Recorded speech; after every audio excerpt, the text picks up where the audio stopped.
On? I think it's on. What's happening, Hernan? How are you? I'm great. How are you? Pretty good. David White here. Everyone, thank you for joining us for that AI marketing show. We're going to answer a big question today. Is there such thing as a free lunch? Artificial Uh, intelligence obviously has done some pretty cool stuff. It's very effective for marketers like us, for ad folks like Hernan. But is there such thing as a free lunch? What do you reckon?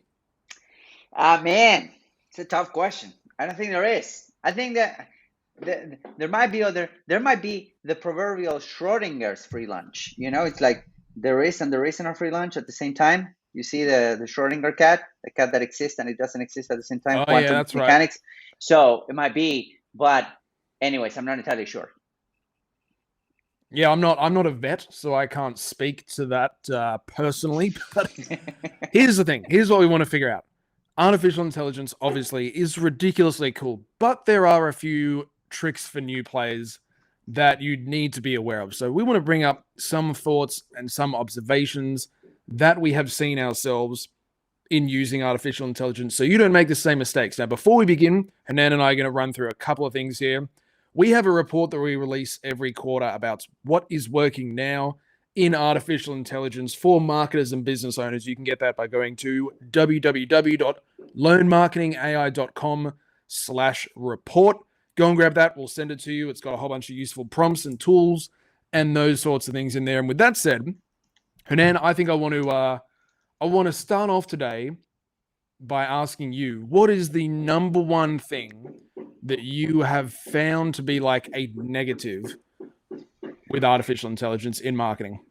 So there's definitely several, and we do have a list of things that we want to go through. But one of the things that came up is that there's a lot of tools out there that are supposed to be AI, but are not really AI.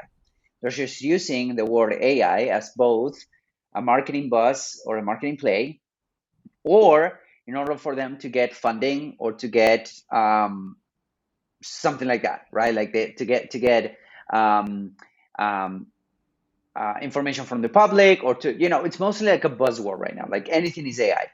The reality is that there are not many things that are really 100% AI. There are not many things that are embedded into the AI ecosystem. So plain and simply, this is like, I remember when the crypto boom was there, where there was like a ton of coins coming up, right? Every single week and every single day. And each coin was supposed to change the world. This is kind of the same thing. It's like there's many tools coming out every single day and every single week that really make it hard for the marketing audience, or for the marketers, or for business owners to actually understand, okay, which tools are good and which tools are not good, right? So that, I think, is one of the biggest issues with AI right now. What do you think? I think you're 100% right. From what I've found, it sucks, but the only way to figure out, if you go on someone's website and you look at their tool and you're like, that sounds mint. Like, I would love to have something that does that. A lot of the time, they've got a trial, which is great, but sometimes you just have to pay to go in there, and you might pay $14 to go and try their thing, and you go in and you look at it like this should not be a product yet.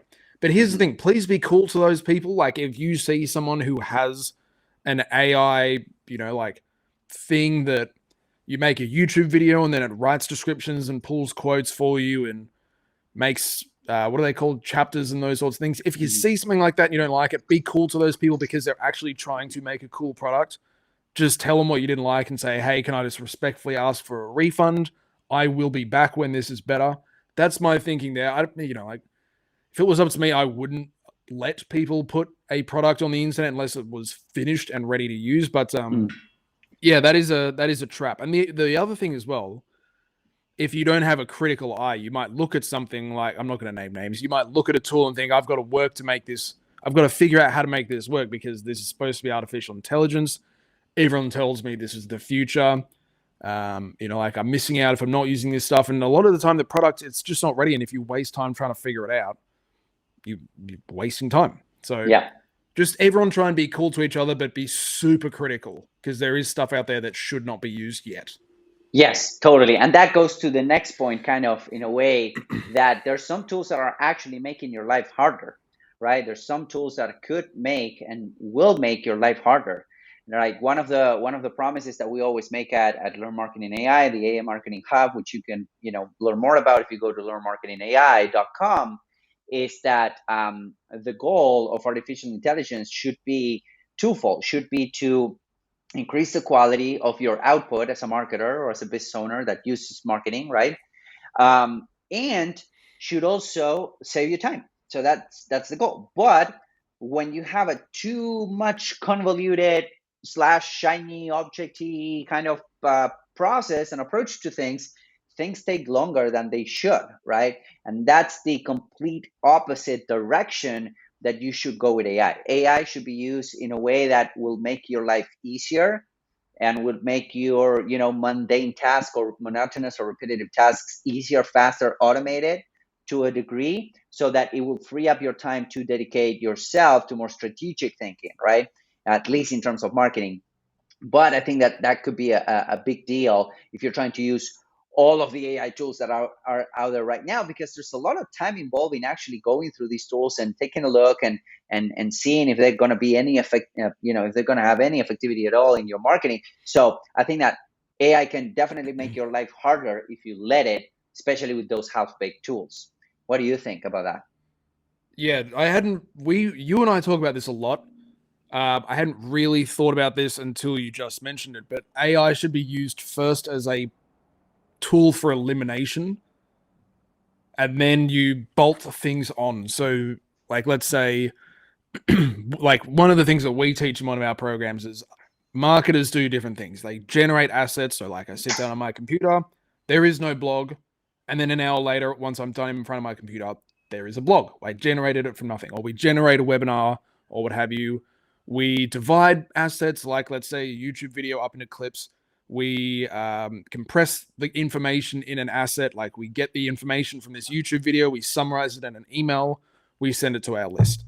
So we teach people, hey, eliminate first, figure out how can you save as much time as possible with the stuff that you are generating before you worry about, oh, there's this AI tool that can do this cool thing, we should add that to our plate. Oh, there's this software that'll do that thing, we can increase our reach by doing that. No, focus on elimination first and then add in the cool stuff later. That's a really good point. Mm-hmm. I was thinking about what we were going to talk about today earlier this morning, and I want to bring up an interesting point here. So the tool that most people are probably going to use when it comes to artificial intelligence is ChatGPT. Mm-hmm. They also may be using other things like Bard or what's it called, Edgar. Mm-hmm. I have an insight that I want to share. One of the problems with these sorts of chatbot large language models as they are right now, and this will change in the future. You interested in this, Hanan? Yes. All right. So here's the thing. ChatGPT, when it was trained, they got like all this information off the internet and they like compressed it down into this tiny little file. It's like compressed knowledge. And then the way that the program works, it can use that knowledge and that information to create output. So you can say, write me a joke that no one's ever heard of before, or give me a 400-word email about this thing, or take this transcript and pull out 4 quotes that I can share on social media or what have you. The problem with these tools is that they're trained in a way where they get as much information as possible and they try and compress that down into this sort of really general intelligence. So the training process is very, very broad and very kind of fast, for want of a better term.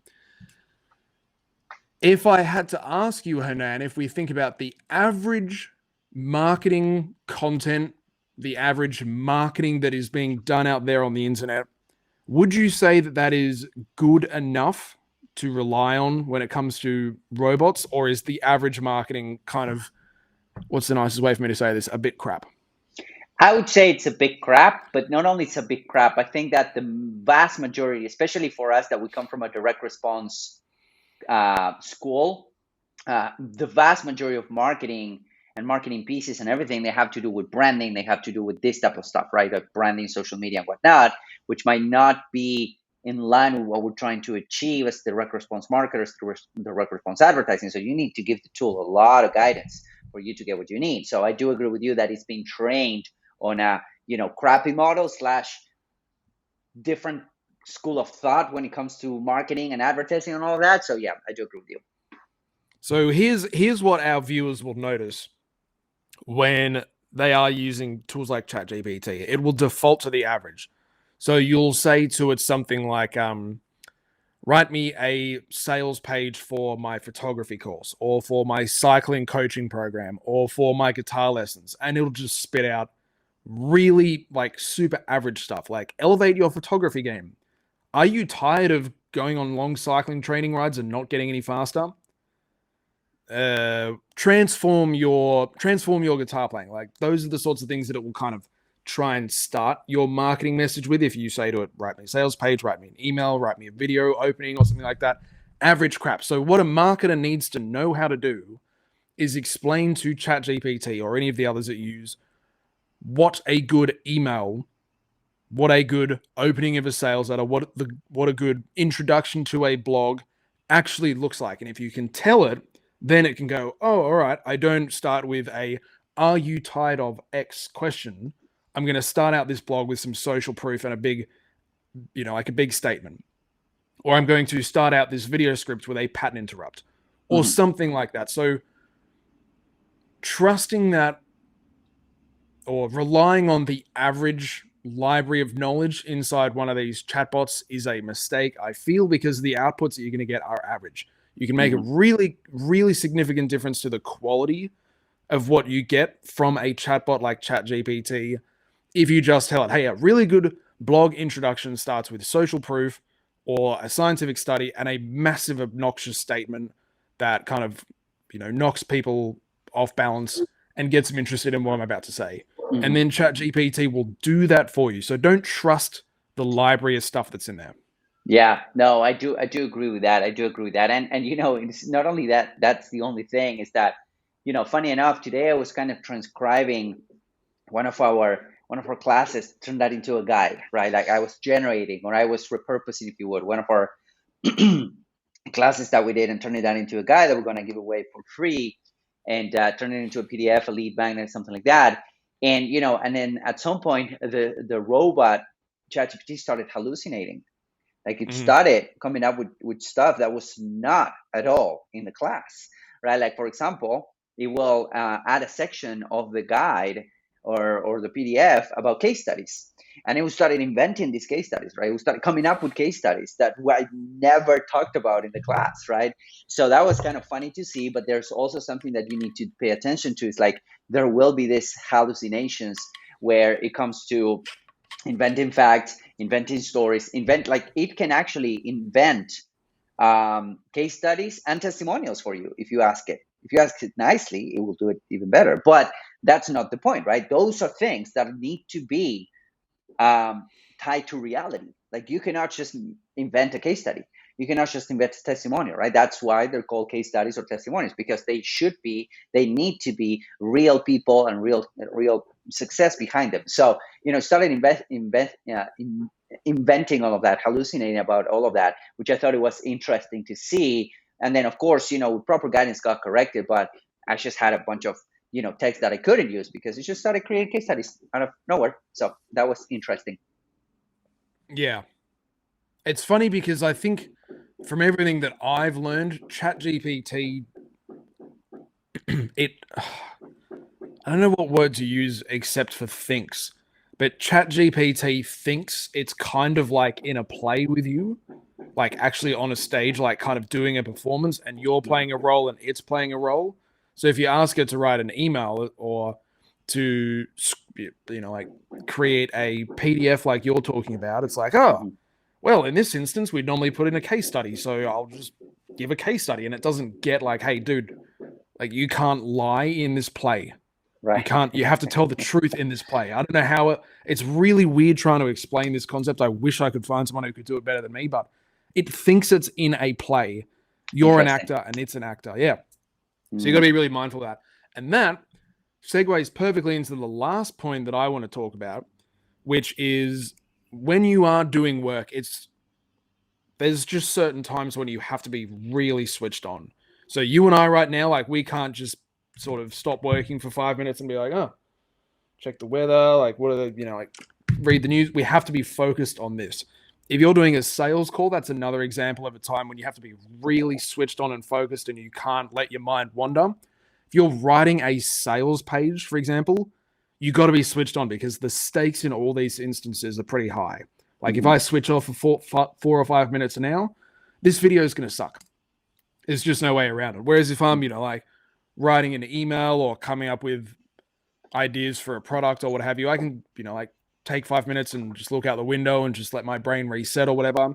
But I worry about as ChatGPT gets more and more useful, marketers and business owners not bringing that same level of attention that you would need to bring to a live video like this or to a sales call or writing a sales page, and just kind of letting ChatGPT do all the work and not paying as much attention as we used to. That worries me. Yeah. Just blindly trusting like, oh, I gave AI the prompt that I always give it to script out a YouTube video for me or write an email or turn the transcript of this into an email about that or what have you, and just not having that human oversight and applying, like I said, if you're a more than average marketer, if you're better than average, you will be able to take the stuff that ChatGPT gives you and make it better. But I worry about people switching off. Yeah. No, that makes a lot of sense, to the degree that there's some things that we always talked about that AI shouldn't do, right? So there's some things that we keep on repeating and we keep on saying to our students that the AI marketing habits that they shouldn't be doing, right? Like AI, you shouldn't trust AI with this. That's one thing. The other thing is strategy, right? You need actual human brains to take a look at the strategy, take a look at the numbers, take a look at where your business is going, take a look at, how the data compares. I had a really cool talk with a prospective client today, and the guy is like a really good media buyer, and he's just trying to to find a partner to kind of put that in someone else's hand and to outsource that. And we were talking about attribution, and they were trying to use ChatGPT and some tools to talk about attribution, especially when there were other players involved that they will have a revenue share on the revenue generated and whatnot, and that requires some really good attention to detail, because you need to set up an attribution model, especially from advertising, and then stick to that, right? It's like last click attribution. Okay, everyone that gets the last click wins. First click attribution. Okay, scientific, etc. Right? So, and then there's some tools that allow you to do that, but those are questions and those are conversations that you need to have from a perspective that are really high level, and you need to understand the stakes, and those are things that AI cannot do for you, should not do for you, including that switching off of your brain, which I think that with the grow and the rise of AI, the human brain is becoming more and more valuable as we go, right? Because there's some specific things that the human brain can do that AI cannot do and will never be able to do. So it's becoming a commodity that's increasing in value, if that makes sense. Yeah, I think like it's tempting to sort of get sucked into the idea of like, hey, I can go from working 5 days a week to 3 days a week in my business or in my job because artificial intelligence is going to make me 40% more effective, which works out to 16 hours saved over the course of a 40-hour week. But I don't feel like that's the right attitude. Like, hey, how can artificial intelligence make my life easier? I think the right approach is to think, if I continue to focus and to put as much effort in as I am right now, artificial intelligence will make me X times more powerful. Yeah. Do you agree with that sort of like that perspective and that intention of using AI in that way?